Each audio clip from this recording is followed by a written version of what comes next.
superintendent of the Valley View School District, and tonight is the second series of community outreach, our last for the season. And the purpose of this is to acclimate you to our strategic plan, where we've been, where we're at, where we're going.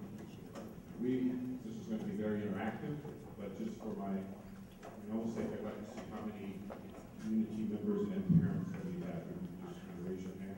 Let me know. Okay, thank you.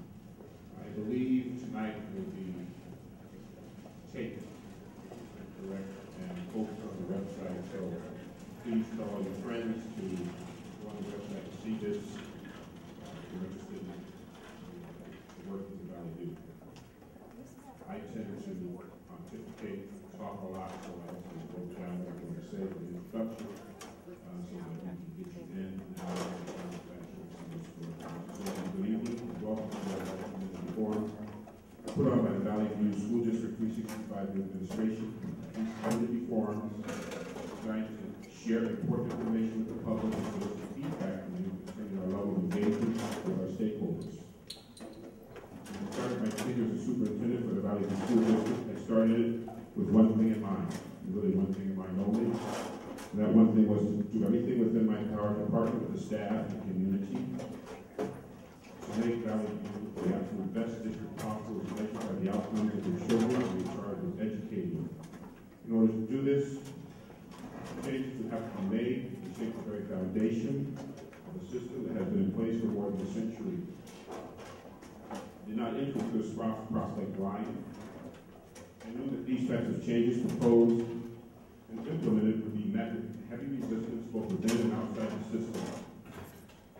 Historically, despite our best systemic efforts, we continue to fail to meet the needs of all learners and have not had the will to truly effect the changes required to ensure academic and social success for all of our students, despite race, culture, language, socioeconomic status, or any other barrier that might stand in the way of their ultimate success. I, as a superintendent, and we as a district team, are committed to the concept of success for all of our students. Tonight is designed to provide a community-friendly overview of how we have and will continue to address the needs of our students through our long-awaited strategic plan. Our plan is a culmination of input from all stakeholders to include administrators, teachers, students, parents, and the community. Tonight is designed to be interactive. We'll be further seeking your input and partnership in addressing the critical charge of educating our youth. I would like to take this time to thank all of the team members that worked so hard in the development of the plan.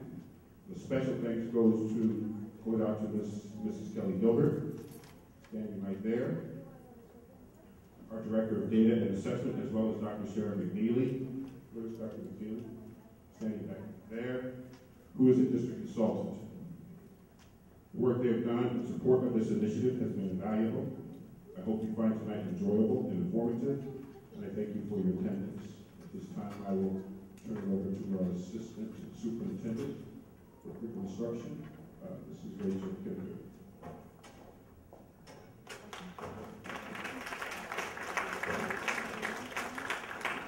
Thank you for the applause. I was in the Romeoville on Tuesday. I actually had to solicit that applause. You may applaud. So, thank you for that applause. Okay, we do have some community members still coming in and joining us. So I'm going to ask if you are sitting at a table and there's more than one administrator. I'm going to ask if you would kindly give up your seat for the moment and make sure that there's enough seats for our parents and our community members that are joining us. And then once we slow down the people arriving, you are welcome to join again and take a seat. Okay, we have some extra seats here in the back. Y si prefiere entender, discutir y practicar en español, por favor, muévense ahí. Tenemos una mesa por ahí. Gracias. Dr. Mitchell referred to our strategic plan, and I'm going to allow Kelly Gilbert to come up tonight to tell you a little bit about the strategic plan that we are going to be working with, and then give you an opportunity to give us your input. So I will invite Kelly to come up now to begin to tell us about the strategic plan.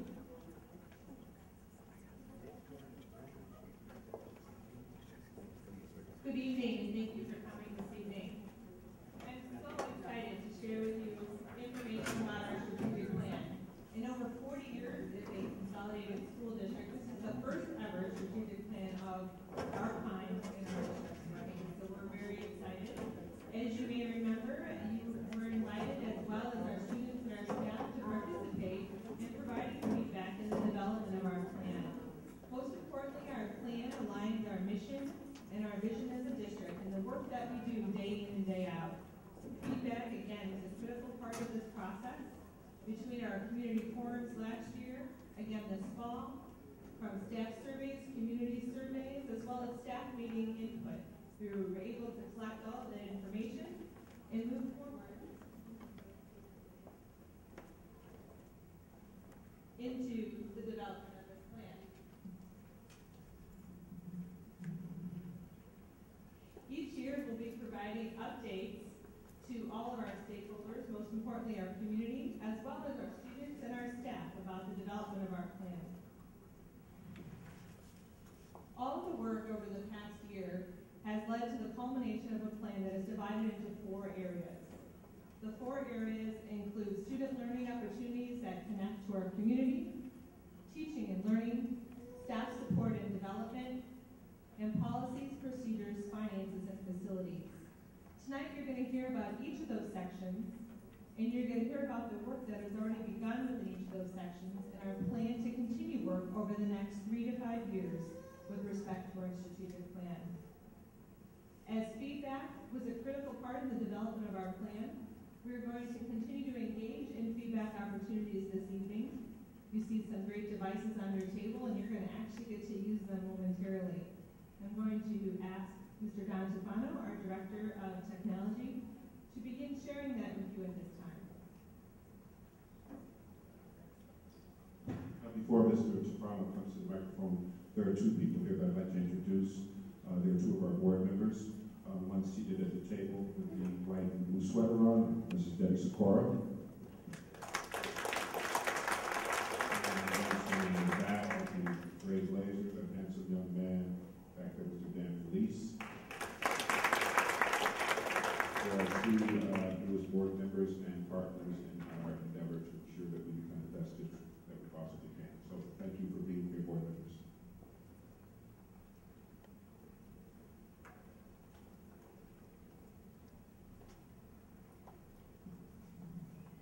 Okay, as it was mentioned, this presentation, this forum, is designed to be highly interactive. And so there are going to be opportunities throughout the presentation for you to give your feedback.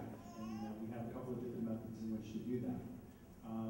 We do have devices on the tables, but we also, if you have your own device, if you have your own smartphone that you'd like to connect to, you can. We do have an open wireless available. If you were to check what wireless networks were available to you right now, you should see one that is called BPSD Forum. And if you connect to that, there is no password to connect to that, to that wireless network.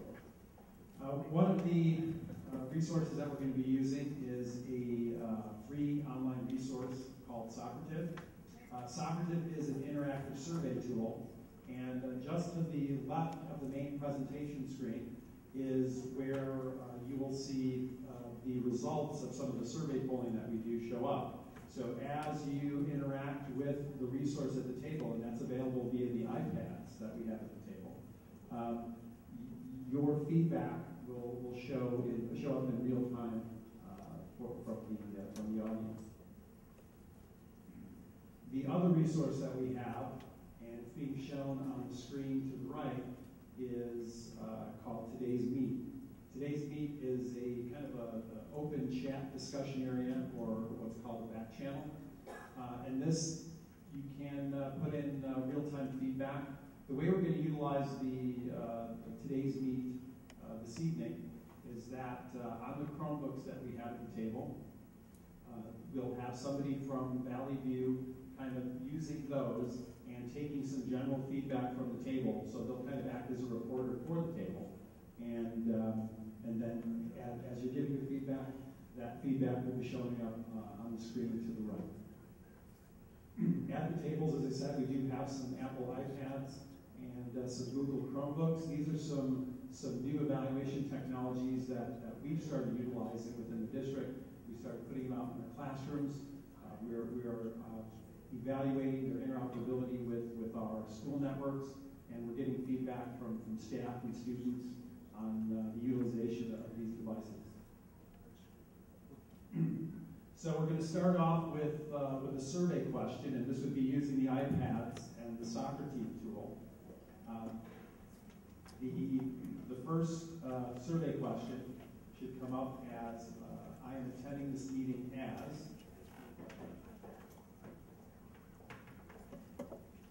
Have you already logged in as good names? I'm sorry, the first question you should have, it may be asking you for your name. You can put in the table number that you're at. All of the tables do have tents at the table or signage at the table that will show you what table you're actually at. So you can put in table 1, table 2, whatever table you're at, or put in your name, feel free. Then once you've selected that, you should be able to go to the first question on the survey.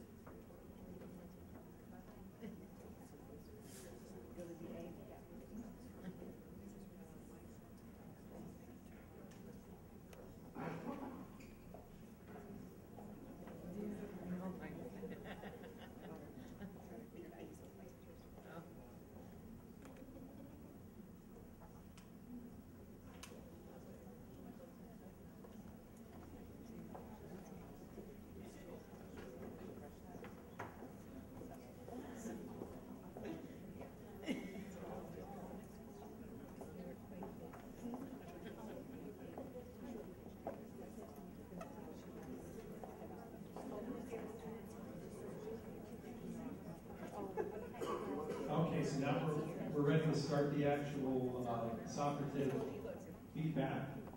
You are attending this meeting as a parent, community member, business partner, or staff member. If you are a Valley View administrator, we'll ask that you not participate in the survey portion.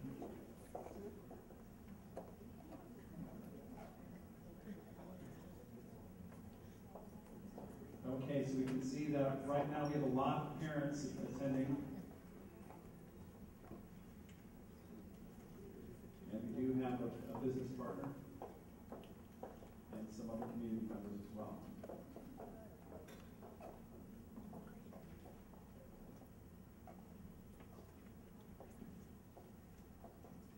The next question, how did you hear about this forum? Homeschool communication, website, district social media, word of mouth, or other?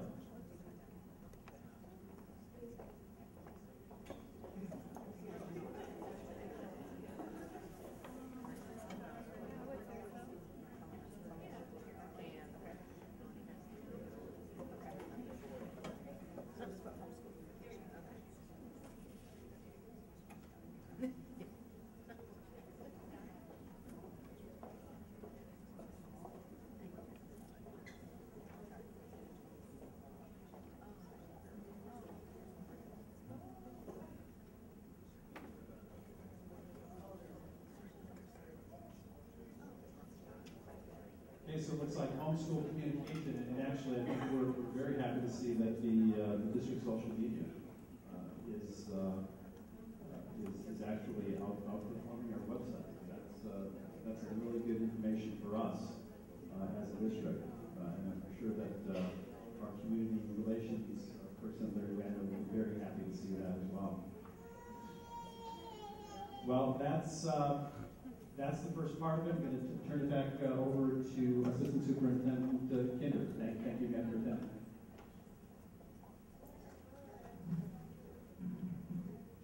Okay, tonight, before we start looking at our strategic plan and getting some information on progress that's been made and giving you an opportunity to provide us feedback, we'd like to take a brief opportunity to look at some of the data. Before we make any decisions to implement a new program or make a change to anything, we look at all the sources of information that we have. And then once we have realized that there is a need for a change, we then look at our data again and ensure that we are doing exactly what we intended to do and monitor the progress of such change. You may be very familiar with MAP data. MAP stands for Measures of Academic Progress, and it is an assessment system that we use to measure student growth throughout the year. Students take this assessment 3 times per year, and you may be familiar with the parent reports that are sent home.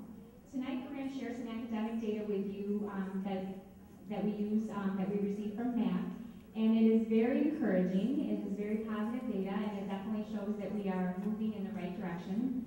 So we're very excited to celebrate our successes, yet we know we have a lot of work yet left to do. However, we know we're moving in the right direction, and having information like this helps us pinpoint even further what supports we need to put in place, what areas more work is needed, and where exactly we need to target our efforts for continued progress.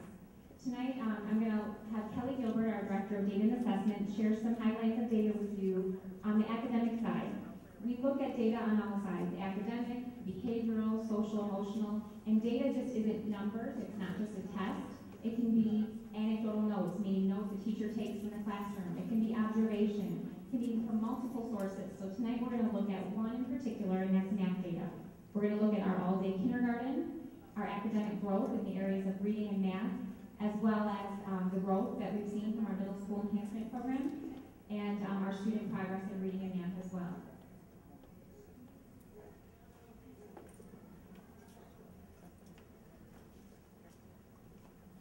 Good evening again. I did want to mention there's a few handouts on your table. One of the handouts is a black and white copy of our presentation this evening. There is also another handout that indicates that it is the community brief of the strategic plan. Please feel free to take a copy of that. That outlines for all of our community members our strategic plan in a community-friendly way, taking out some of that education ease us educators like to use. There are also some colored copies and handouts of the data that we're going to be discussing here in just a few seconds. And so I wanted to reference those on your table. They may help guide you as we go through the different slides this evening. So please feel free to utilize those. Our first slide is looking specifically at the impact of all-day kindergarten. And all-day kindergarten was a very new initiative for us this year, just implemented. Previously, our kindergarten day consisted of just a half a day in comparison to the normal school day. And this year we had a full day program in all of our buildings. And so we wanted to look at specifically what that data told us about our implementation of our full day program. And so as you look at the graph, there are two colors. You have white and you have green. The white is the half-day program, and the green is the full-day program. And there are numbers associated with each of those. And at first glance, you immediately see the green bar is much taller than the white bar. Looking at our math data, this is what this data is generated from. We see that in the area of reading, our students are gaining 7.3 RIT, as well as in the area of math, 7.3 RIT points. So when they take their math test, they get a RIT score, and that number in comparison of last year to this year is 7 points higher this year. So we are seeing much growth already. And this is fall to spring, so this school year, all school year, the data that we have on our assessments. This is really exciting news for us. Our second graph looks at math reading over time. There are lots of bars on this graph, so I'm going to explain them for you. You see the white bar graph. The white indicates data from fall of 2011, so last school year fall. The blue is from fall of this school year, and the green is our most recent data for spring of this year. And what this is looking at as how the students in each of these respective areas have done over the past 2 years. Again, you see our most significant growth has occurred at that kindergarten level, that first 3 set of bars that you see on the left side of the grid there. This here is our established minimum growth that we are expecting of all of our students as we move forward in our years to come in Valley View. Each year we're expecting minimally that growth is going to increase at the same level as we go from year to year. This next graph is the same as the reading, except this focuses specifically on math. Again, the white is fall of last year, the blue, fall of this year, and spring, most recently, our spring of this year data. Again, you see consistent growth each session over time, and most specifically, the most amount of growth at that kindergarten level. So reaffirming what, again, we've seen through the implementation of our all-day kindergarten program. This graph here speaks to college and career readiness. We indicate a 2-year trend because this is the first time in Valley View history we're using college and career readiness as a benchmark in determining student progress. College and career readiness is essentially the skills and knowledge that students need to be successful as they graduate from high school. And we begin tracking that as early as kindergarten and determining if the students are on track with the skills they need to continue to grow as they advance through the years within Valley View. Again, you will see white is last year in the spring and green is this spring, and you will see an increase both in reading and math from last year to this year as the students have grown in the skills and knowledge that they need to be considered college and career ready.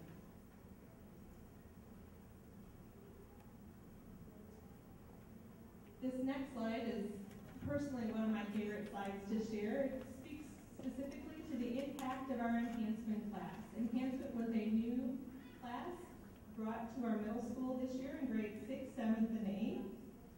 It is an intervention class that is available actually to all students, but we've chosen select students that need specific help in the areas of reading and math. They work with an online learning tool that is aligned directly to their math scores, and that tool brings for them different activities that they complete in their time in the class. We have a tiered level of support for these learners. Some students are in the class 5 days a week, some students are in the class 3 days, and there's other students in the class 2 days a week. Based on the number of days that they're in each of these classes is equivalent to the amount of help that they receive throughout their time in that class. What makes it so exciting here is that the green bars show the growth our students are seeing as they participate in both the reading and math activities. The purple bar here you see are students that are not currently in the enhancement class. What this is also looking at is what's called typical growth. So minimally, what do we expect our students to grow over time based on the learning that they're receiving? And all of our students are growing more than what's minimally considered acceptable for them. So that, number one, is a wonderful thing to look at. And secondly, we look at after the purple, you have 2 days, then 3 days, then 5 days. And you can see in the area of reading, as the students participate in the program, more days, there is greater growth. And then in math, you see something similar, with the exception of students in the 3-day program. Now those students are growing in addition to what they should be growing, and we are looking at ways, this is our one area that we've decided has shown us that we need to consider what recommendations for improving, because we want these students to continue to grow at the same, if not more, than their peers in the 3-day program and with respect to 2 and 5-day. So here we're working already with our Director of Special Education, Ms. Erica Ekstrom, as well as our 612 Director of Math and Science, Ms. Christy Bay, and a team is working collectively to identify how we can best help support our students within the area of math. And we're really excited that that has hit the ground running. And that's only one small piece. There's a whole other team that's working on some language arts components. It's just so exciting. It gives me goosebumps to see the work that's going on here. So what does this look like in context of students in grades kindergarten through 10th grade? When we look at typical growth, the average nationally for students meeting typical growth is 50%. So minimally, that is what our expectation is. And if you look in grades kindergarten through 10th grade, reading and math, in almost every single area, we are exceeding, in many areas, significantly more than that minimum expectation of 50%. And that is only attributed to the hard work of our teachers, the engagement within our classrooms, and the students that we have at Valley View. And this is so exciting. What this means is our kids are getting more than 1 year's worth of growth in the 1 year of instruction they're receiving. Thank you, teachers, for doing a great job, and thank you, parents, for supporting the learning that's going on.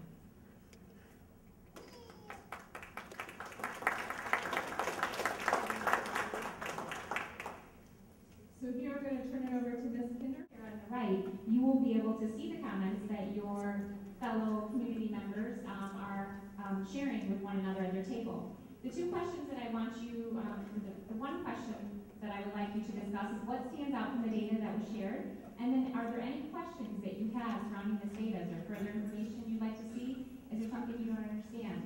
Is there a concern that you have? Please take about 5 minutes at your tables to have a discussion, and reporters can go ahead and put information into our forms.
Exactly. So you kind of check the headline and see how they're doing and everything. And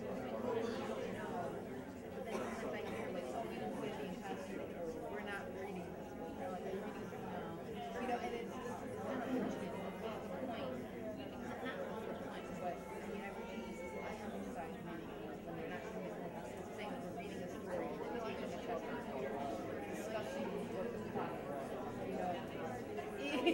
Okay, well. Not for the high school. For the high school, No, they have Edline. I have the Edline, but I don't get any information further from the staff teacher.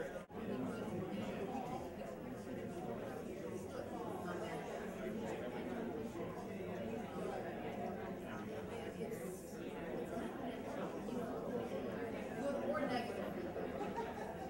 Right. I have heard some. I understand. They got lots of things. Elementary.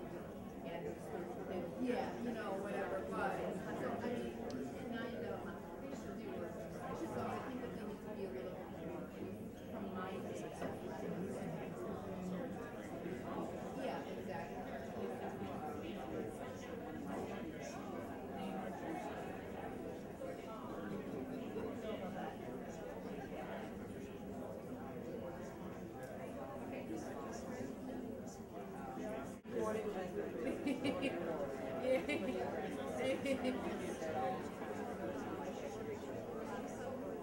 Right.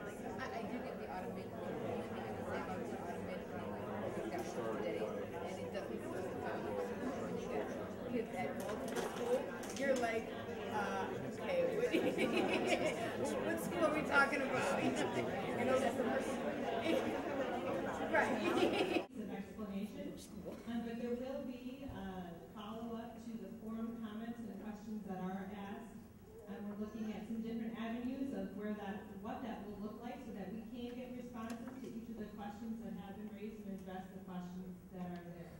But real quick, one of the questions asked about what a RIT is. A RIT is a unit of measurement, very much like an inch or a centimeter. Different assessments and different ways of measuring things. The math assessment, the Measures of Academic Progress assessment, provides a score to a student based on their performance on the assessment. That score is a number which is called a RIT. So it would be like if you measured the length of your foot and it's 8 inches, the score on the test would be 198 RIT. It stands for a Roche unit, which is named after a German mathematician. And it is the unit of measure that the assessment company uses in determining what the student score is. So does that help clarify somewhat what a RIT score is? And when we look at the growth for students, there's a minimum expectation that students have. You will receive a letter next week if your child took the math assessment that will describe for you what their progress was on that assessment. It also tells you how much they grew and what their strengths and weaknesses were, or strengths and areas of improvement are, as based on the different areas within that assessment. And so when we look at that, there's a parent guide that helps understand that as well, and I will be available afterwards to answer any individual questions you might have. Thank you.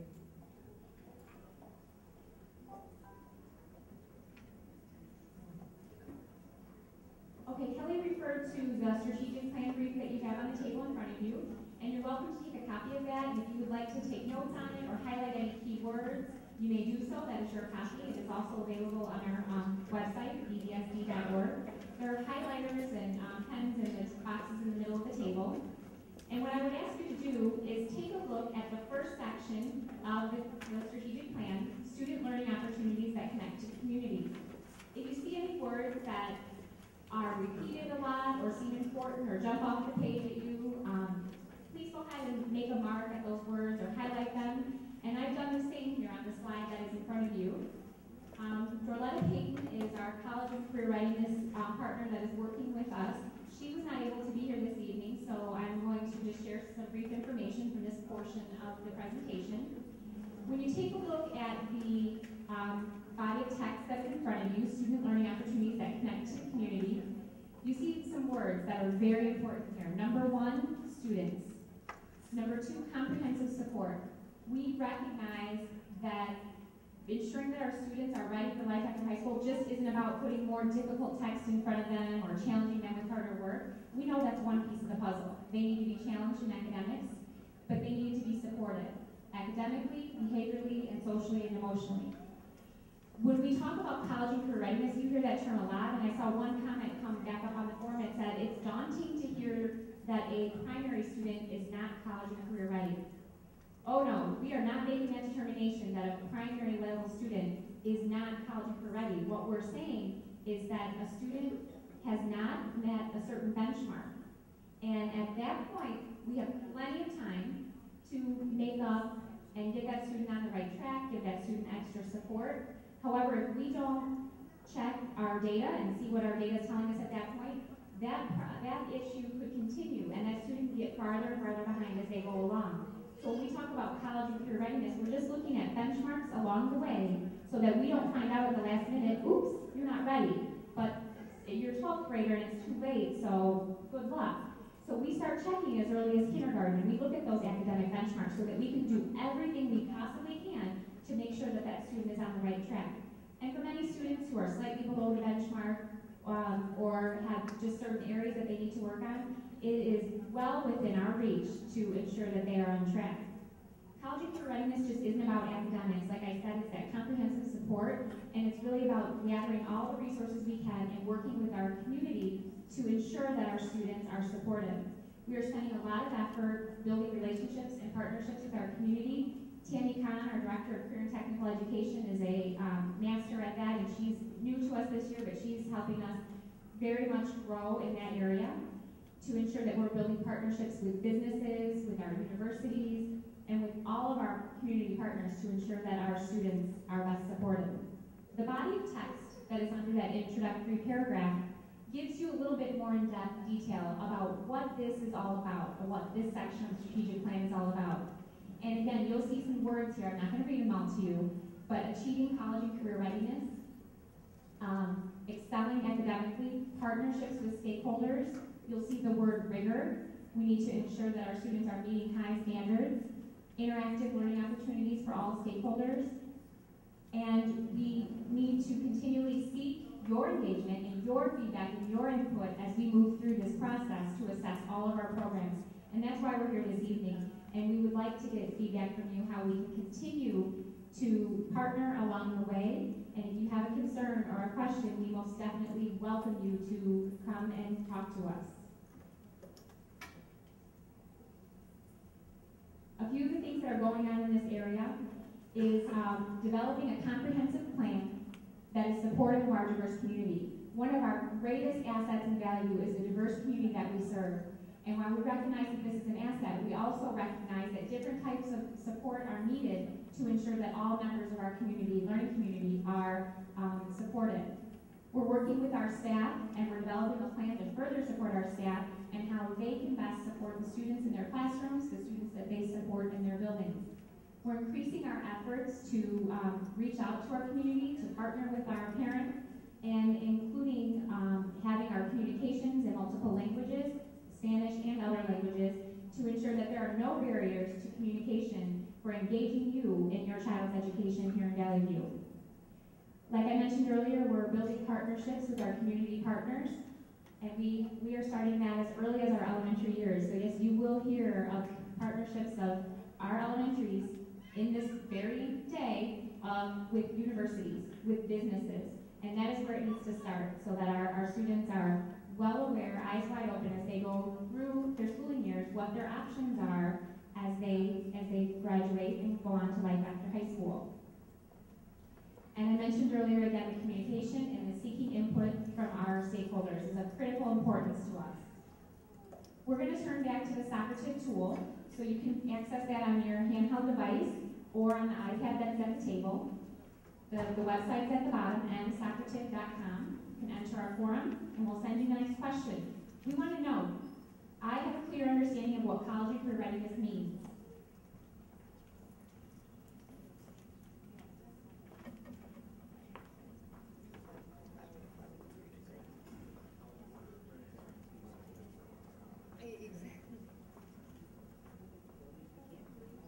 Exactly. Yeah, exactly.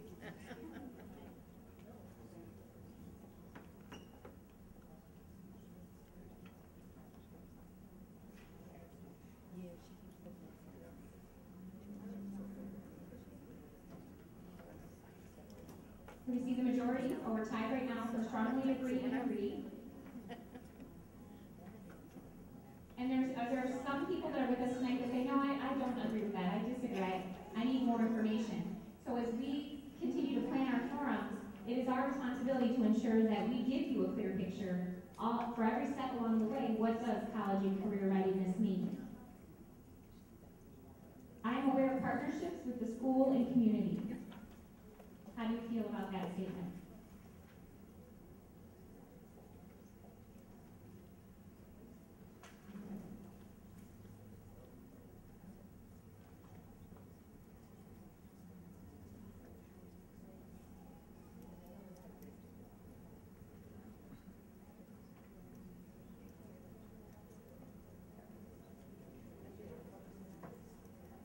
I am aware of that, but I wasn't really sure what that meant. You know,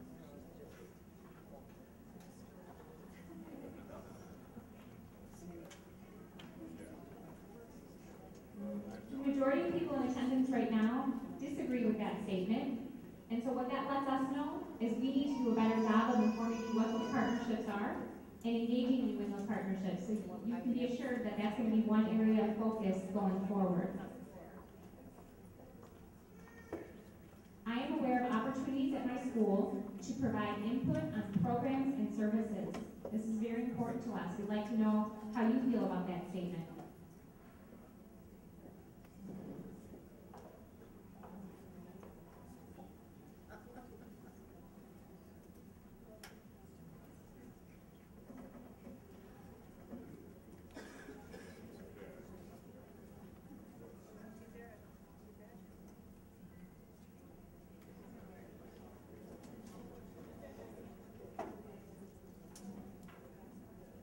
All the principals and assistant principals in the audience are taking note of this information right now because we're seeing that the majority right now do not agree with that statement. So again, that is an area where increased communication is going to be of critical importance. At the district level, we do have forums. We are available on a regular basis. And we also have the Ask the Superintendent feature on our website where you can email a question and you'll get a response in short order. And I know our schools are doing a lot of outreach efforts as well, but it's certainly an area that we need to continue to improve. Okay, moving forward in the strategic plan, we're on the second section of 4, teaching and learning. And this is the area that I have the joy every day of being a part of. That is the most important part of our mission here in Valley View, and that is the learning that takes place in the classroom to prepare our students for their next step in their journey. Some of the words that stand out in this section to me, and you're welcome to take your highlighter and mark up that copy and see which words are most important. College and career readiness, again, that is a very important term to us that we better need to clarify. Common Core state standards. You may be familiar with this term. Those are the standards that we have adopted in the state of Illinois that set a more rigorous benchmark for student learning that is nationally and internationally benchmarked. So it's not going to matter if you live in Illinois or one of the 40-some other states that have also adopted the Common Core, but you will be exposed to that same level of rigor, that same high standard to ensure that you are being prepared along the way. Aligning our curriculum is very important to us. We have the benefit of being a pre-K-12 district, so we need to ensure that one level connects to the next, connects to the next, connects to the next. So everything you're doing in kindergarten today is going to prepare you to take those challenging advanced placement and rigorous courses at the high school level. Using research-based strategies in the classroom, we need to use what we know works and has been proven to work, and that is our focus in supporting our teachers to use these strategies. Ensuring that our students not only meet but exceed the standard, and so that means meeting the needs of all of our students, not just the students who need extra support, but for our students who are excelling, who are talented and gifted, and who need additional challenge and opportunity. It is just as critical and just as important to ensure that those students are being supported as well. And we have a task force now in the district that is focused specifically on gifted learning for our students. And then again, looking at the well-rounded picture of cultural and social emotional considerations. So we are looking at the social and emotional learning standards and ensuring that it's not just by chance that you get that type of support when you're in school, but that we're very systematically planning out where that is being incorporated into your experience here in Valley View. You will see on the points below the main paragraph, again, some of these same key words jump out at you. See all-day kindergarten again? Building that strong foundational base is of critical importance. And reducing achievement gaps, but not just reducing achievement gaps, also ensuring that there's growth and at meeting or exceeding level for all of our students. And having our school administrators see engaged, proven instructional practices, engaged learning techniques in the classroom. The teaching and learning section breaks down into 3 areas for me. Curriculum, which is the what. It is the what we teach our students. Increasing rigor is a word that you will hear a lot in our district. The new Common Core State Standards bring that to us. We have a new mathematics curriculum this year in grades K through 8. And we have new literacy curriculum materials that will be implemented in the fall for grades K through 5. And there is a lot of curriculum work going on in addition in 6 through 12 English language arts, mathematics at the high school level, as well as for our non-core areas, including career and technical education. And we're beginning the cycle for our specials or our elective courses as well, because it's just important that the rigor and the challenge is present in those courses. I mentioned before, we're working on the alignment piece to ensure that those pieces connect and that when a student leaves one grade and goes to the next, it's not a different experience. It is seamless and it connects to what happened in the grade prior. And ensuring that all of our learners, including our bilingual and our special education students, are held to the same standard and supported throughout their journey and meeting their unique needs, whatever that may be, depending on their individualized education plan. The teaching, that's the how we do it. We need to ensure that, we have put in place universal instructional expectations, and that is just a building block on which we will grow. We will soon be implementing a new evaluation system, as every other school district in the state will be for our teachers, and so it's about supporting our teachers to enhance and strengthen their instructional practices in the classroom. And with co-teaching, that is the practice of having our special education students in the general education classroom with another certified teacher, so that they are more effectively receiving the instruction and being supported. That's happening in many places in our district, but we're going to a widespread model of co-teaching, except for a small number of learners who that's not appropriate for the next school year. So there's a great amount of professional development and planning and support going on being planned for our teachers, and that is right now. Implementation of the middle school Odyssey enhancement program. Kelly Gilbert mentioned this earlier.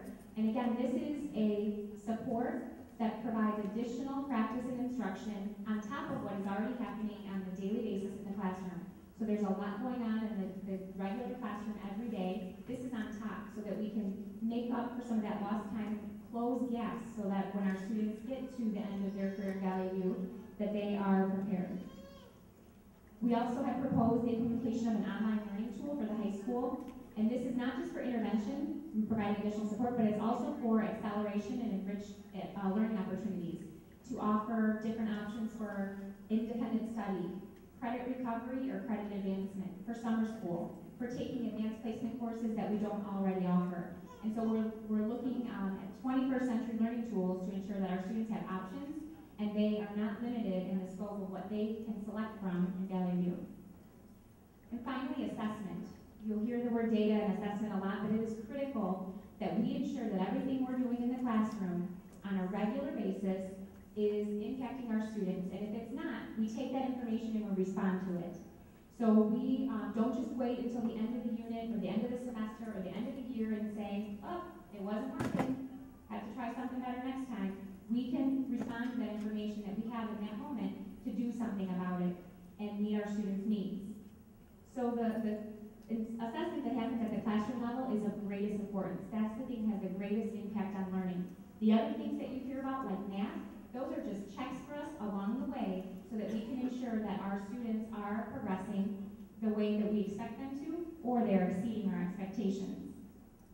We'll also have in place district-wide common assessments in many of our core areas, and we'll continue to evolve in that so that teachers can have conversations about instructional practices and what is working in one classroom compared to what may or may not be working for a different group of learners. It's very essential that teachers can have that common ground to have a conversation.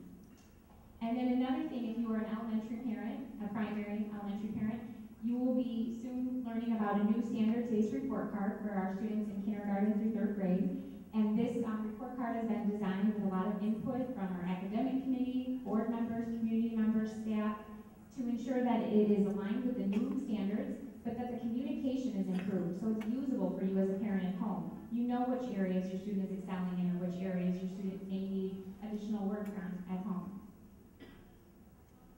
Okay, for this pause now and move into some discussion. We're going to use the back channel, the forum on the right screen. So if our reporter could lead a conversation about how can we better help you to understand the learning expectations for your child, and how do you feel about the information that you are receiving about your child's progress? Map reports, progress reports, report cards, headline. Talk to us. We want to know how we can improve these.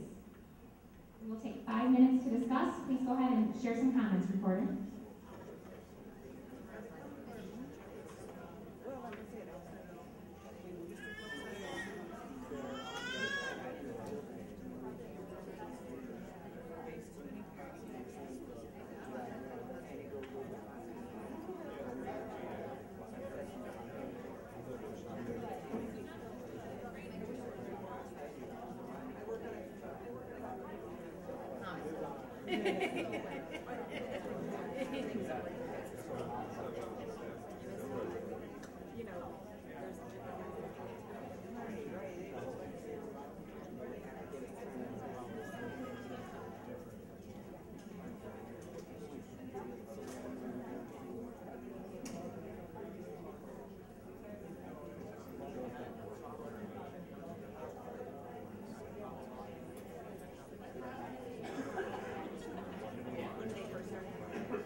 Yeah.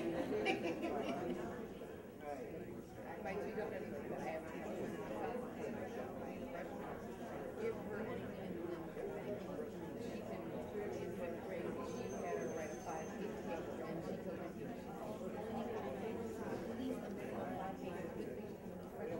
she told me she fractured her fingertips. She wrote it around 28 pages. I had like 3, 4, on my platform with anything on it.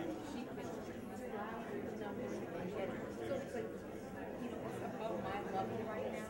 Trying to teach them the way I do it, it doesn't fly. So I say, you help her and she'll help you. So, exactly. But it's this way,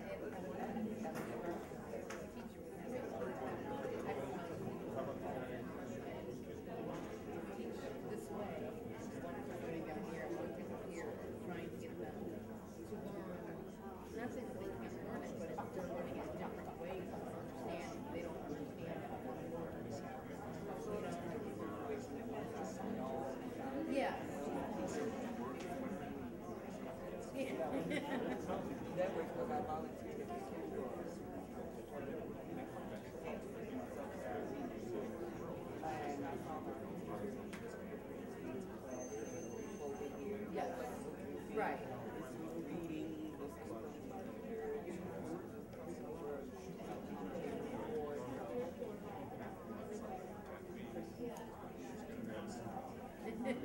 I'd like to ask you to wrap up your conversation, but there's some really good conversations occurring, and I hate to stop them, but of course we do need to move forward. Take up about 10 seconds to wrap up.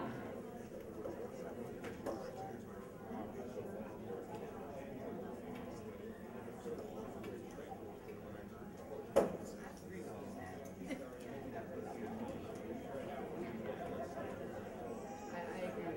that. Okay, we'll come back together in 5, 4, 3, 2, 1. Thank you very much.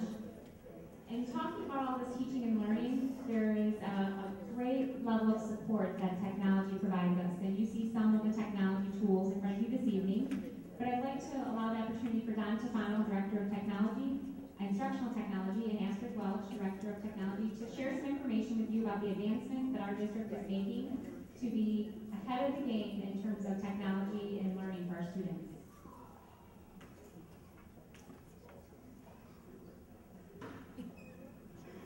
Well, thank you all for participating in our interactive tools. These are just some of the technologies, the resources that many of our teachers are utilizing with students.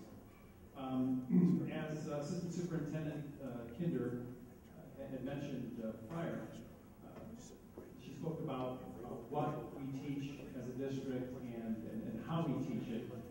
Well, that is continually been changing, especially in recent years, where we're more and more of what we teach and how we teach involve digital resources, online tools, new classroom technologies, and just to give you an idea of the types of resources and tools that we utilize within the district. These are just some of the tools that are utilized.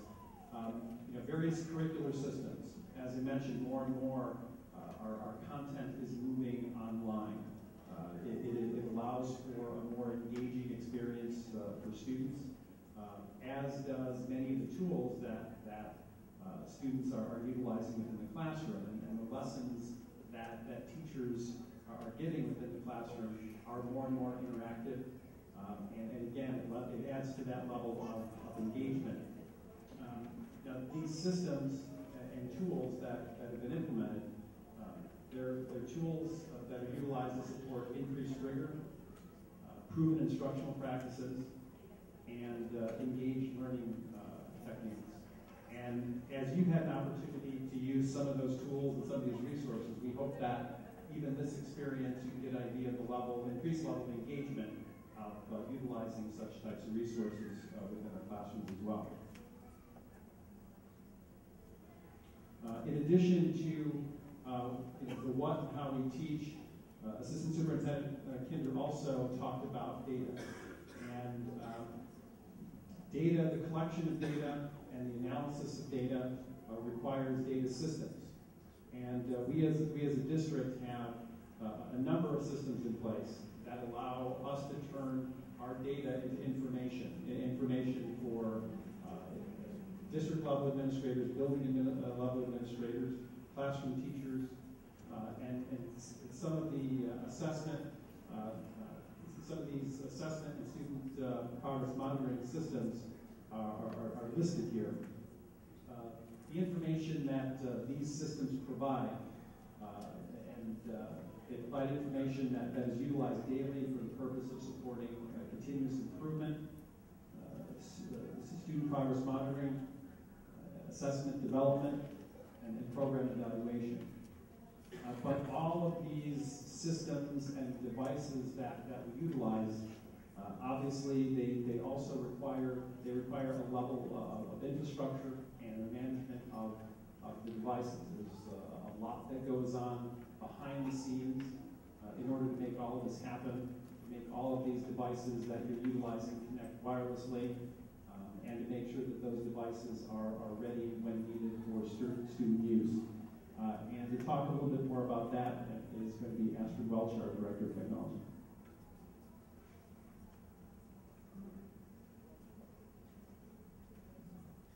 Thank you, Don. Good evening. Don touched upon some of the devices that you are currently using this evening, and the district has made a huge investment in those instructional technology devices, especially in the elementary school. Last year we began a program of implementing smartboard, whiteboard technologies with the document camera and the mounted projector in grades K, 1, and 5 throughout all our elementary buildings. And this year we're going to be finishing that up, so all grade level classrooms, 2nd grade, 3rd grade, 4th grade, and all preschool classrooms are going to receive that technology. And that technology isn't there just for staff to, it's there to enhance the instruction that teachers are performing every day. So the new math curriculum and the new literacy curriculum integrate that technology into the classroom to ensure that students are getting a greater enhanced environment there every day. You're using some of the iPads and the Chromebooks, and we are also looking at how instruction is changing, and therefore how do we need to change the devices that students are using every day. We still have a place for the standard desktop with the monitor, and in some environments that works really well. We have a number of great labs here at the high school that need that very powerful computer, whether they're running a CAD program or they're doing a journalism paper or doing a yearbook. But we also know that ourselves, we're working in a much more mobile environment. So these types of devices are going to help teachers work with small groups of students on a particular area, and other groups of students can be doing something else on these devices. And the district has made a large investment in that and continues to do so. Don touched upon the connectivity.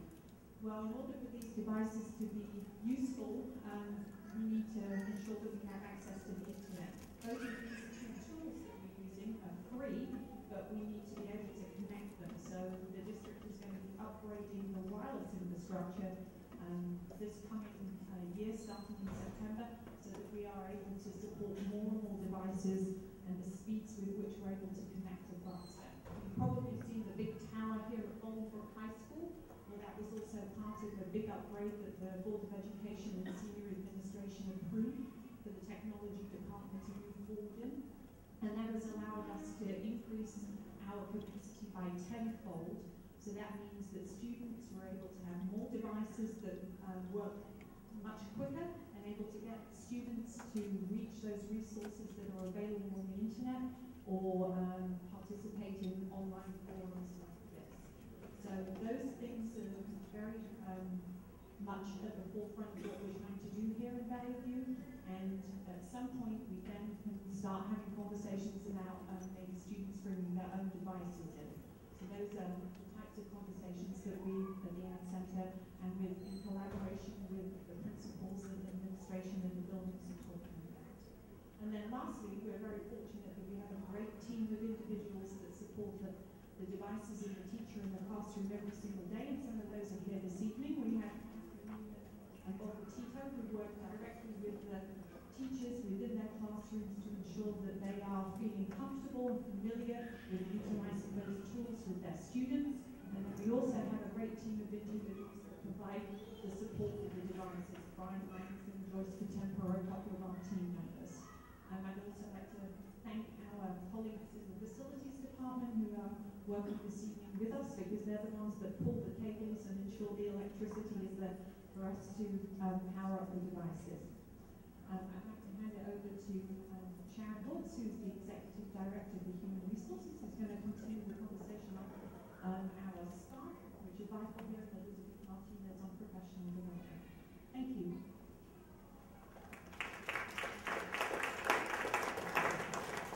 Good evening. It's a privilege to be with all of you this evening. We believe that ongoing rigorous professional development is a must, and we work closely in partnership with our VBSD employee associations, our unions. In addition to that, we do believe that supporting and improving our employee effectiveness is a big part of our job. Good evening. As you heard Sharon say, our district is very committed to supporting our teachers. Being the Director of Professional Development, I feel very fortunate that there is such a commitment from the school board, Dr. Mitchum, as well as senior leadership, because as you see, there's a great deal going on in our district that are great things for kids, but we need to help our teachers be successful with that.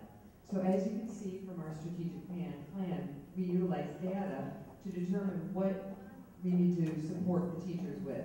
So we focus on individual and organizational growth to increase student achievement. We have a very strong commitment to our staff to prepare them with high quality professional development, as well as recruiting and hiring high quality teachers, so the best are for your children. We also work on employee effectiveness. We are looking at a new evaluation system, and there's a lot of support to the teachers as we transition into the new evaluation system, that there's a framework that teachers clearly know where they are and where their areas of growth are, so that it's beneficial to the children. We also make sure that the teachers are aware and trained in effective instructional strategies, and that way our kids are getting the highest quality instruction. Also, the job-related professional growth that we put in place is something that's very comprehensive. We do this not only at the district level, but then at the building level, and also at the team level within the building. So we're very strategic, looking at the data and looking at how we can support in a variety of ways for our teachers.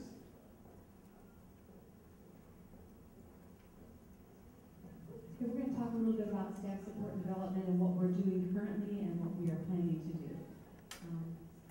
The district feels that places a high priority of recruiting and highly qualified teachers. We've already kind of talked about that, both teachers and our support staff. The district is currently working on creating common criteria for hiring practices across all 21 of our schools and in our ancillary departments such as transportation, print shop, some of those areas too. A key component to making sure that we have highly qualified staff in place is ensuring that the certification is aligned with state regulations and that they have the right certification for the positions that they are teaching. This is a process that starts at the very beginning when we start looking at hiring applicants, and it goes all the way through, even through after they're hired. We do continue to follow up, make sure that their certification stays up to date, make sure that if they move from one position to another, that they have the accurate and the right certification. And we work closely in conjunction with Will County Regional Office of Education to ensure that.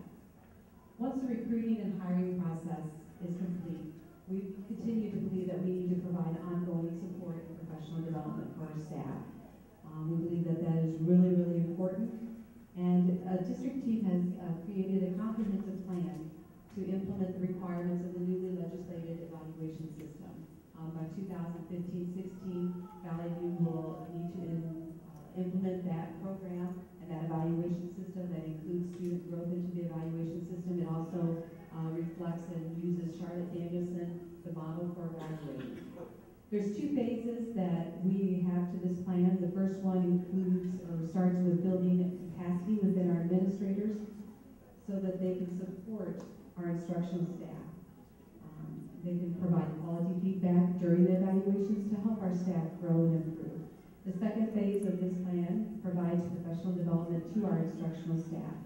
And we want to make sure that they're informed of what we're looking for, what effective teaching practices are, and the things that they're going to be evaluated on. So we want to inform them and make sure that they know what we're expecting and so that they can meet those expectations. And then Elizabeth is going to talk to you a little bit more about professional development.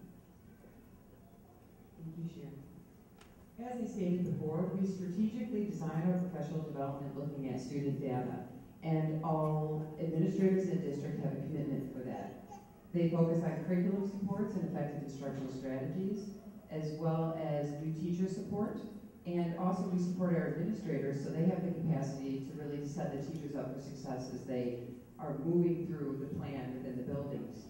We also focus on adult learning strategies because we know that adults learn different than children, and we make sure that the time that we spend with the adults is meaningful and relevant. We know that the teachers and administrators are very busy, so the time that we have with them, with professional development, we want it to be meaningful and engaging so that it obviously affects our students.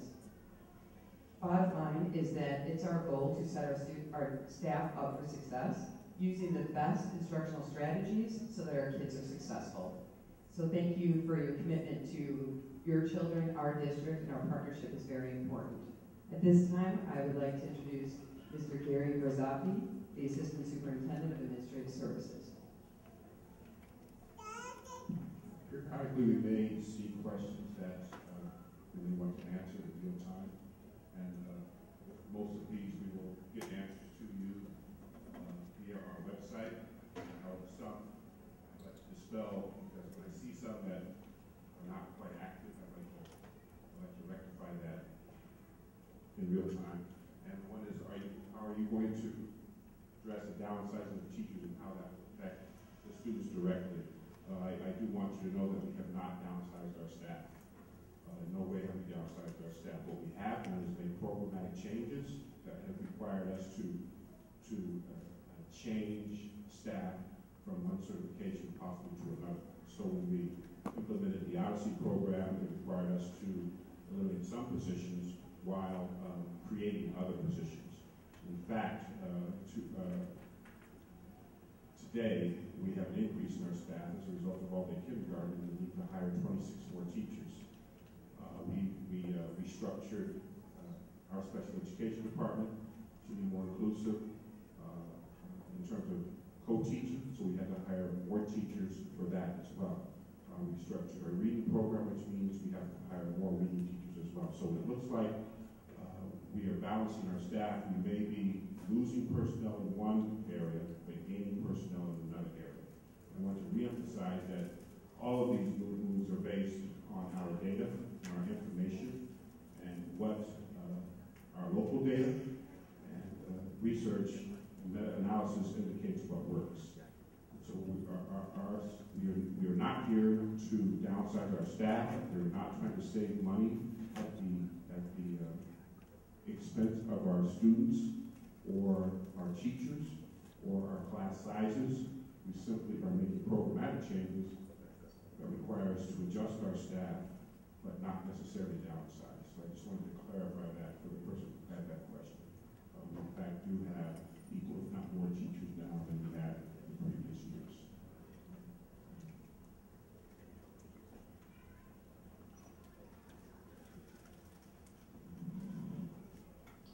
Good evening. My name is Gary Brazapi. I'm Assistant Superintendent for Administrative Services. What that means is I'm in charge of all the back-of-the-house aspects of the operation of the school district: transportation, food service, print shop, technology, facilities, and things of that nature. So I am responsible for reporting out to you this evening the fourth and final leg of the strategic plan, and that deals primarily with policies, procedures, finances, and facilities. And so similar to what you heard in the prior three legs of our strategic plan. The key words for me revolve around safe and secure resources, operations and procedures, and maintenance of our facilities. We've got 4 points up there outlining in a little more detail those same concepts, so I won't read them to you. They are part of the handout that is at your table. So we'll get right into it.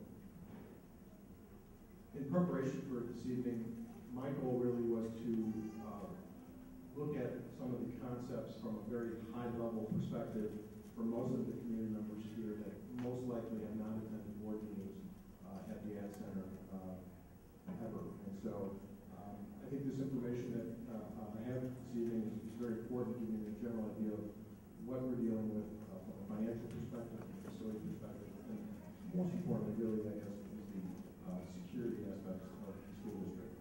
Where do we get our funding? We're 78% funded locally, primarily property taxes and user fees. Those are fees of student fees for those families who have students in our school system. The state kicks in 16% or $36 million, and the federal government gives us 6%. Those two bottom funding sources, state and federal dollars, continue to diminish due to the state's difficult financial situation that has found itself in over the last couple, 3 years. And you may have heard a concept in the news quite a bit lately, sequestration with the federal government. And so we may receive a 5% reduction in our overall funding or a $500,000 reduction in federal dollars, which certainly may impact programs as we go forward. For me, one of the more important slides as a takeaway for you, the blue bar represents the U.S. average of school education funding locally and what the state kicks in. And you can see that on a national average, local taxpayers represent 43% of the funding of education locally, where the state picks up 46%. Whereas the red bars represent Illinois, you, the taxpayer, represent 60% of the overall funding of education. That's on a statewide basis, with the state only kicking in 27%. And that's an issue that we wrestle with each and every year as we formulate our tax levy. And unfortunately, that's the way schools are funded in the state of Illinois. They do rely quite heavily on property taxes to provide the level of services to our kids on a K-12 basis. As I mentioned a bit ago, the state continues to have financial difficulties, and what that means for Valley View is a loss of general state aid. General state aid is the categorical funding that we receive based on the average daily attendance of students in our buildings. The higher attendance rate we have, the more we receive. Unfortunately, the state has prorated the general state aid over the last 2 years, making less funding. And so we were at a high here in 2007-8 of about $27 million, and we've been in a continual downward trend to just over $18 million in the year that we're in now. And that's a difficult challenge for us to continue to provide the local services that we know we want to, with the lack of resources that we continue to receive primarily from the state. We do receive quite a bit of money from the state versus other school districts, and so when state aid is prorated, it does mean a significant loss to Valley View. We're hoping that the governor's budget proposal for the coming year is not prorated to the extent that he is suggesting. But again, we probably won't know that until we're well into the new school year. And so it makes it even more difficult not knowing what the amount of general state aid school districts can receive from the state. What does this all mean?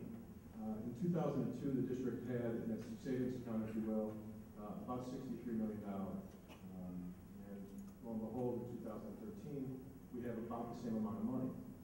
The difference there, to give you some context, is that we were probably 2/3 the size of what we were in 2002 as compared to today. Our operating budget today is about $230 million, so we have about 25% of reserves in our savings account, so to speak. And I can tell you quite confidently that that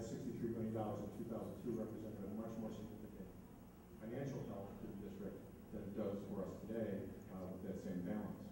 And so we continue to monitor that very closely to make sure that we don't get into a situation where we're going to have to make very dramatic cuts in programs for students. It is becoming a much more difficult challenge each and every year as, again, we receive less state funding year over year over year. If you go back to that graph, the compound the decreases over time. I mean, each of these is about a $2 million slide, and so that's a $10, $15 million reduction in just one funding source, one major funding source, the largest funding source that the state provides to the LP. If there's more information that you'd like about the finances of the school district, you certainly can go to our website. And in the lower right here, there's a button with financial information here. If you click on that, we've got all of our audits, all of our budgets, all of our annual financial reports listed there for the last 7 or 8 years. And so, again, it's a lot of information, a lot of good information. Again, we're very transparent. We want the community to know that it's not secret buckets of money, or that what we tell you or we tell our board is not simply the truth as it is as it relates to our finances. Building security. We take the security of our 18,000 students very seriously, almost as much as you would certainly take concern with your own children. And so when the unfortunate events happened out east in Sandy Hook Elementary, we reacted. We formulated a plan under the leadership of Leroy Brown and many players, including local law enforcement. We came up with a plan to better secure our buildings, to make sure that your students, our students, were safe on a day-in and day-out basis. Can we prevent what happened in Sandy Hook? We all know that answer. But we can certainly take preventive measures to make sure that we feel good about where we are as a school district in terms of safeguarding both our students and our staff. And so the plan that we came up with really revolves around a red, yellow, and green schema, if you will, where red represents the vestibule of most of our buildings, where we do allow visitors to come in, but that's as far as they get. They can come in out of the inclement weather, raining, cold, what have you. But before they go any further into a building, they've got to be buzzed in through this door here by a main office, central office staff member. At that time, they are greeted, asked what their business is there, of course, asked 99% of the time for some sort of education, and it's only after the staff member is satisfied with the rationale or reasons why they're there, they're going to buzz through a locked door to the green area and give them access to our schools. And so we feel very good about the fact that they've got to go through a locked door here and a locked door here before they have access to our kids. The other security measures that accompany this diagram are both the buzzer system, as I mentioned, in terms of being buzzed into the office and then buzzed into the school. There's also being installed as we speak in all of our 21 buildings panic button, that in the event that a visitor comes in and really decides takes it to another level, just as being uncooperative or really exhibits some unruly behavior, a staff member press a panic button, and that goes directly to the police station and to the alarm monitoring system. And so staff feels very good about the fact that they have access to that button. We've also got a button in the back part of the area, so that if there were some tragic events to occur out here, and there wasn't the ability to press that button, staff in the back part of the office area would also have the ability to press that panic. So we are able to bring police to our buildings on very short notice, tying that into our PA. If that button is pressed along the PA system, the entire building sets out a series of tones, 20 quick bursts of tone, to alert them that there is a problem in the building and go into lockdown mode.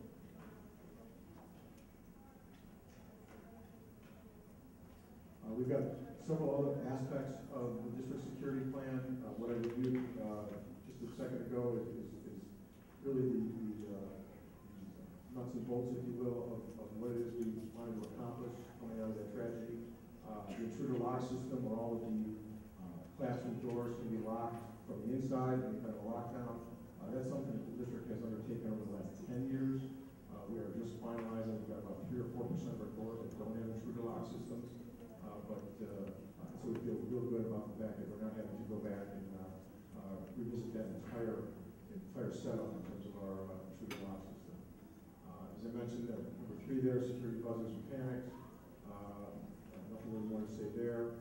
But we continually look at our buildings and our protocols in terms of trying to make every aspect of how we deliver services in a much more safe and secure manner. We provide building audits every 3 years. Those are required by the state. And I can tell you, as sure as I'm standing here, that I feel we are head and shoulders above just about any school district in the state when it comes to security, school security on behalf of students and staff. In terms of facilities, just to give you a general idea, most of you will touch 3 buildings in your child's time with us, elementary, middle school, and high school. We do have 25 building facilities that compromise the village value, 2.5 million square feet, a lot of green space, a lot of asphalt, and certainly a lot of growth. I would certainly put our facilities up against any school district, any school system in the state in terms of the maintenance of the facilities. They're clean, they're safe, they're secure, and that's certainly something to be proud of. Walk in schools, I visited quite a number of schools. My children participate in athletics, and I am very proud to be affiliated with our school system here at Valley. If there's more you want to know about our facilities, you can go to the district website. Go to the facility operations tab in the left departments, and down here there's a button. Reading our schools. A lot of really neat information on what we're doing to be more efficient in terms of our operations. So everything from recycling to mechanical systems that we have in our buildings to implementing computer shutdowns on a nightly basis, taking all 6,000 computers throughout the district and make sure they're shut off every evening to save power. Those are the types of things that we're doing that most people just don't know about. So again, kind of a neat tab to explore if you haven't done so. Very early in the presentation, you heard about full-day kindergarten. I think the reason I have it up here is to reinforce the primary focus on our facilities. Board of Education, along with the administration, felt very strong, very confident that full-day kindergarten is something we wanted to provide our students. And so last year, this is the first year we brought it on this summer, we embarked on a $13.5 million building program. We had additions at 9 of our elementaries and renovated the other 3 in order to provide full-day kindergarten for all of our students. And there's a lot of school systems that are exploring that concept now and either cannot implement it due to lack of space. And that's something that Valley View felt that it was absolutely mission critical in order to take us to the next level and support the strategic plan that you've been hearing about all week. So with that, I'm going to ask you to turn again to your VBSD forum, your chaplain, if you will, and just give me a little feedback on 2 questions that I have out there. One is, what additional information would you like to hear about the district's finances? And also, what's the best way to communicate with you regarding the district's finances? So any feedback is certainly welcome. Again, my name is Gary Kasofsky. If there's anytime you have a question or comment, I'm available via email, via phone, and certainly via visit to the office. So thank you very much, and I'm going to turn that over to you. While we're engaged in this activity, I would like to make one more introduction. Back in the room, we have another board member, Mrs. Kristen Hansen. She has been here for the majority of the night, so I just want to make sure we acknowledge her presence here.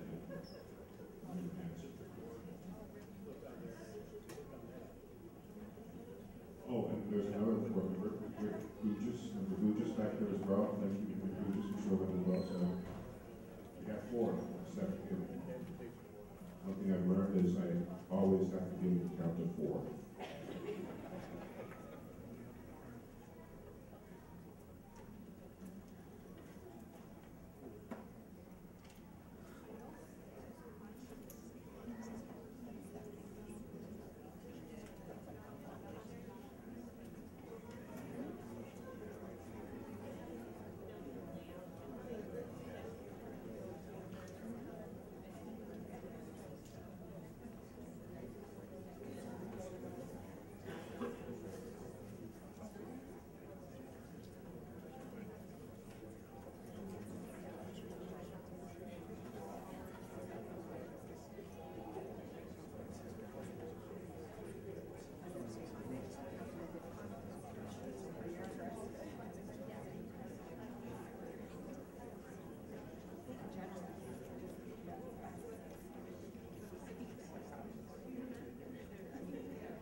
Hello there. Real quickly, there's been a couple questions that have been posted on the table regarding taxes.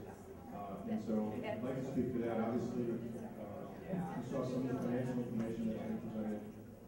The balances, fund balance for savings account will define over time. One of the questions was what happened to the fund as well. And so we have been deficit spending using our reserves to maintain services throughout the school system. That is becoming more and more difficult. Dr. Mitchell mentioned earlier that we are not reducing staff to save money, and that's absolutely correct. That is going to become a challenge moving into the future for our economic climate that we'll find ourselves in continue. In relation to taxes, the district's tax levy from 2012, which was payable in 2013, was increased by 3.8%. Of that 3.8%, 0.6 of that was to service our bonds, like that service to build schools and to renovate our buildings, which leaves 3.2% will in operational increase. That's about $4 million all total. So I had a gentleman who was here earlier this evening who wanted to know why his bill went up $480, and I basically talked to him and said, again, we levy a 3.8% increase. So all things are static. All the taxpayers' property values either stay the same, increase, or decrease at the same level. Your bill would go up by 3.8% for the value portion of the tax bill. We don't have any control of property values. So in a real simple analogy, if there was only 2 taxpayers in the district, and they both had the same property value over the year, and they both paid $100 in taxes, the tax bill would go up by $3.82. If one property dropped below and had a decrease in their property value, and their tax bill remained at $100, they had no change in their tax bill, that other taxpayer would pay that $3.82 on his property plus the $3.82 on the other property. And so, again, as property values ebb and flow in a dynamic way, which we again have no control over. All we do is levy a property tax, and I can tell you that the board is very cognizant of the impact of property taxes and what it means to the taxpayer. But in this environment, property values continue to go up and down. It's very hard to give people an answer as to why the property tax bill might go up by $400 or $500. Because for every taxpayer who has an increase in their taxes, there's several taxpayers whose bill either stays the same or decreases. And I can tell you I never get the calls from people whose tax bill decreases. So you get the calls from people whose bill goes up year. So anyway, just a little bit of commentary on the tax.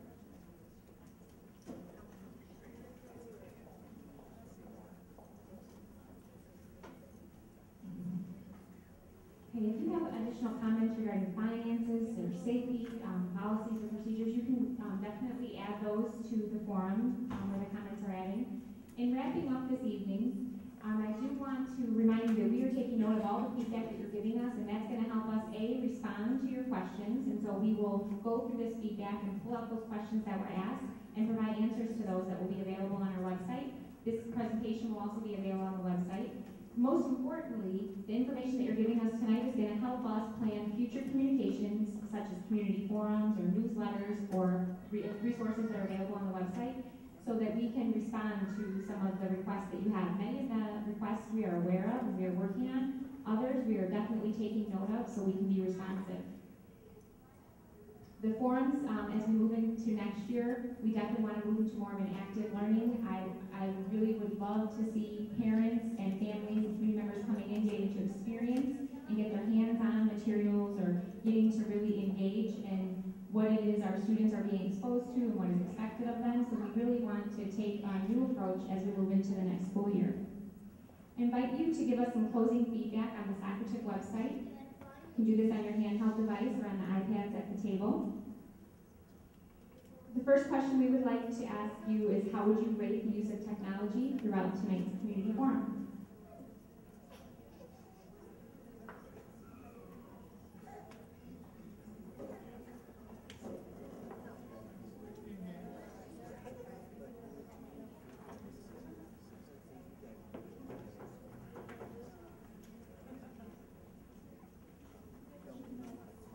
We'll allow another minute or so for people to answer that, and then we'll go on to our, I see that most people feel that it is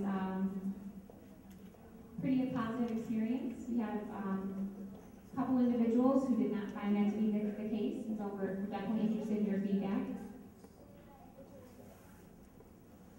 The majority on the positive side at this point.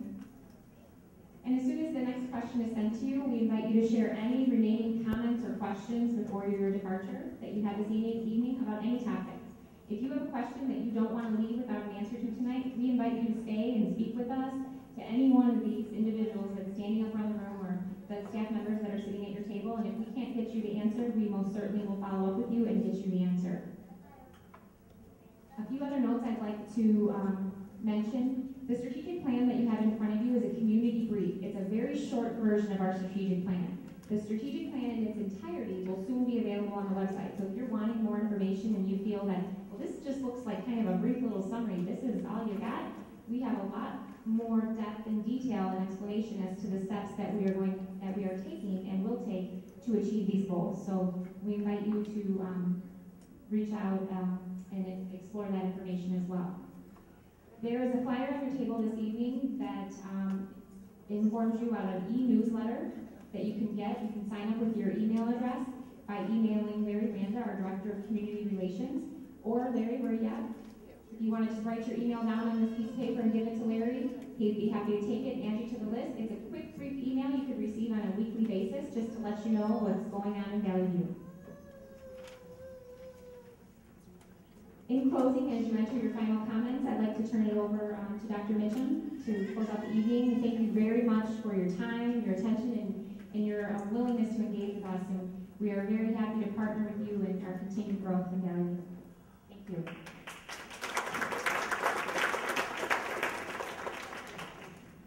In the last 2 years, we have run dozens of these forums, and this is going to be a critical portion of our communication plan.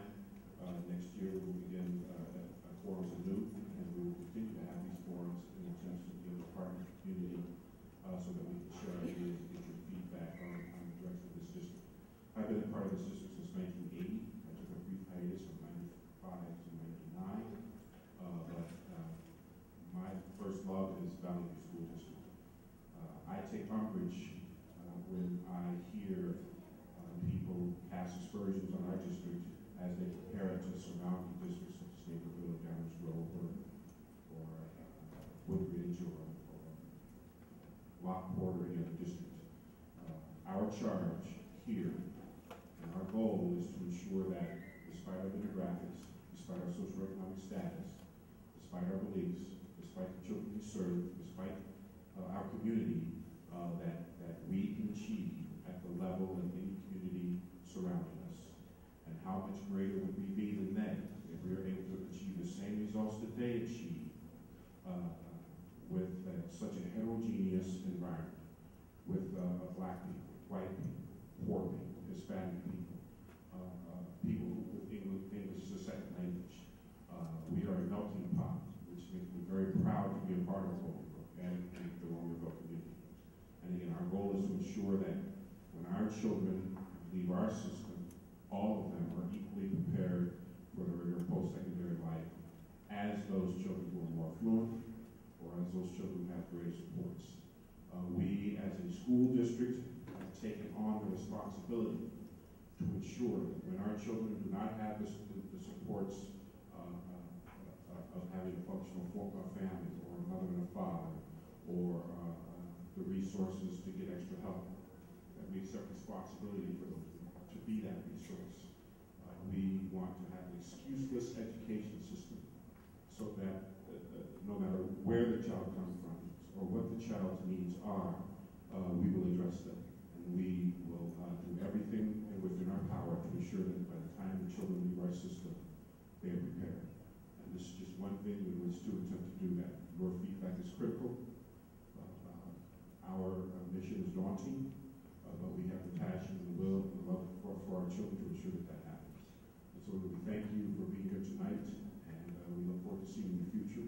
And please tell all your friends and neighbors that we are welcome. Our door is open. Please communicate with us. Again, I will reiterate that we ask the superintendent if you wish to ask questions. I get many questions today concerning that. I usually answer most of them, unless they're technical and require one of the content experts to answer, and then I will